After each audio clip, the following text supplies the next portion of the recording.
when you've got a sunny day like today in the autumn, there's just nothing quite like getting back out into the garden and doing one of my favourite jobs this time of year, and that is bulb planting. Now, lots of people like to start their bulb planting really, really early, so they'll be out there 1st of September putting out their daffodils and their hyacinths and all sorts of things. I prefer to wait, especially this year when we had such a hot, dry summer, which was incredible, but it meant the ground has been so hard. And even really, it's only been recently that we've started to have some decent autumn rainfall. So I've just been waiting that bit longer. Now I feel the nights are starting to get colder, the rain is starting to fall more often, and I personally think now is the best time to start planting my bulbs.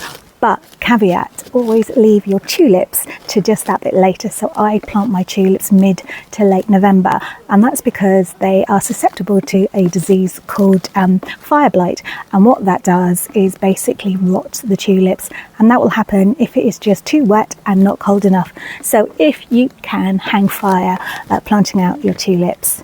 So this year what I'm going to do is lots of different pots that I can just move around as things start to grow. And the bulb that I am probably most in love with is the winter flowering iris, the Iris reticulata. I just love that. And what I'm going to do today is plant up a really big bowl just with this beautiful, cute little flower. And that's going to really bring me some joy in the darker months to come.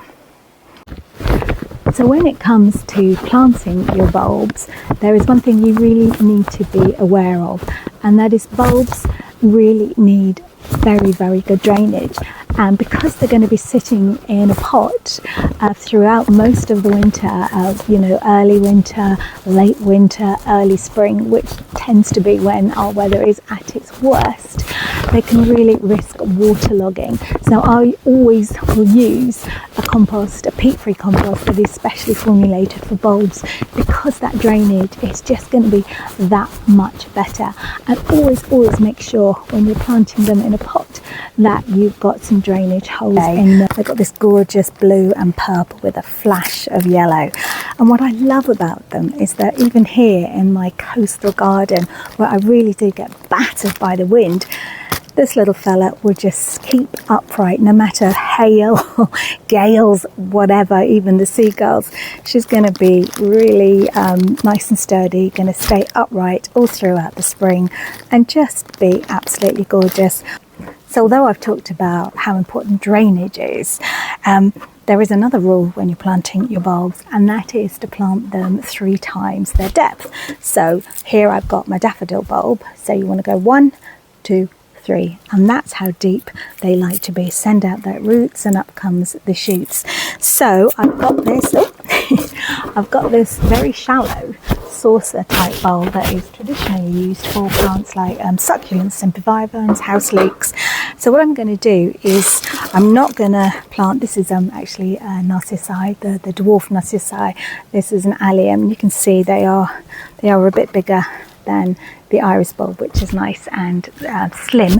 But I've also got another iris here, which, as you can see, is much smaller. So these little ones I'm going to plant round the edge, and the slightly larger irises are going to go in the centre, so they should have plenty of room to send out their roots and then to grow.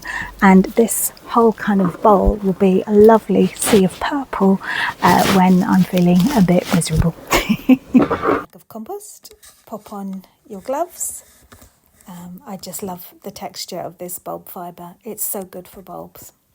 Then I'm just going to start filling up my bowl, not all the way up, but a bit further, because what I'm going to do is push my little iris bulbs into the compost, and make sure you plant them pointy end up. As you can see, I am going to cram them all in. I don't cover them up as I go, because otherwise I'll forget where I've put them. And then I'm just putting in a slightly smaller iris, which has a few other colours in it. Once I'm happy with how I've placed them all, then all I'm going to do is just cover them up with an extra layer of compost and firm down. So one of the things I do love about being a gardener is that no matter what's going on in the world, and we all know for a lot of people it's not the easiest time, gardening just brings a sense of hope and optimism to your life. You've got tiny seeds that can grow into pumpkins. You know, this time of year there's loads and loads of pumpkins around. They all came from a tiny seed. And it's the same with bulbs. I mean, look at this. It's not very inspiring, is it? Looks like something that should be at the back of your veg cupboard. But you plant this in some good compost or in your border, in your garden somewhere. And during the bleakest time of year, those dark days, the cold weather that kind of has us all huddled inside watching telly, this little thing will be sending out roots and be sending out shoots, so that in just a few months' time, this is going to be greeting you.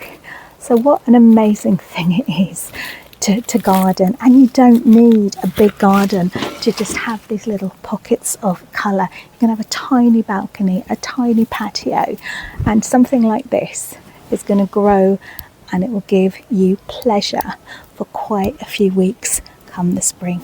So why not have a go at planting your own bulbs? You will not regret it. So I'm going to pop some drainage holes in the plastic film, half fill with compost, and then pop in my narcissi bulbs, screwing them down with the light bulb motion, cramming them in, and then covering them back up with more compost and firming down. So I'm really pleased that I've got my irises in and my daffodils in. I've still got more pots to go, and I've got a bit of space in my veg bed to plant some bulbs. I'm just going to be popping them all over the show. Really important that you label what you're planting, because trust me, you will forget what they are, and if you really like them, you're going to want to buy some more next year. And if, like me, you can't remember why you've walked into the kitchen most days, you're not going to remember what you planted. So always put what the variety is and also the date that you planted, just so you know how long it's taken. So I've done my daffodils here. I need to do the irises. I can remember that they are Iris Sea of Blue. And the last thing I'm going to do is give them a gentle water. I'm not going to drench them because there is some rain forecast over the next few days, but nothing too heavy.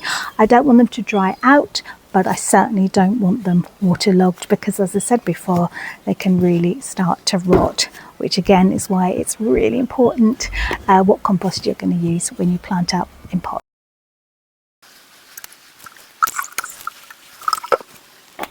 So if you're starting to think that now the clocks have come back, there's not a lot you can do in the garden, just go out there, get some compost, get some bulbs and get planting.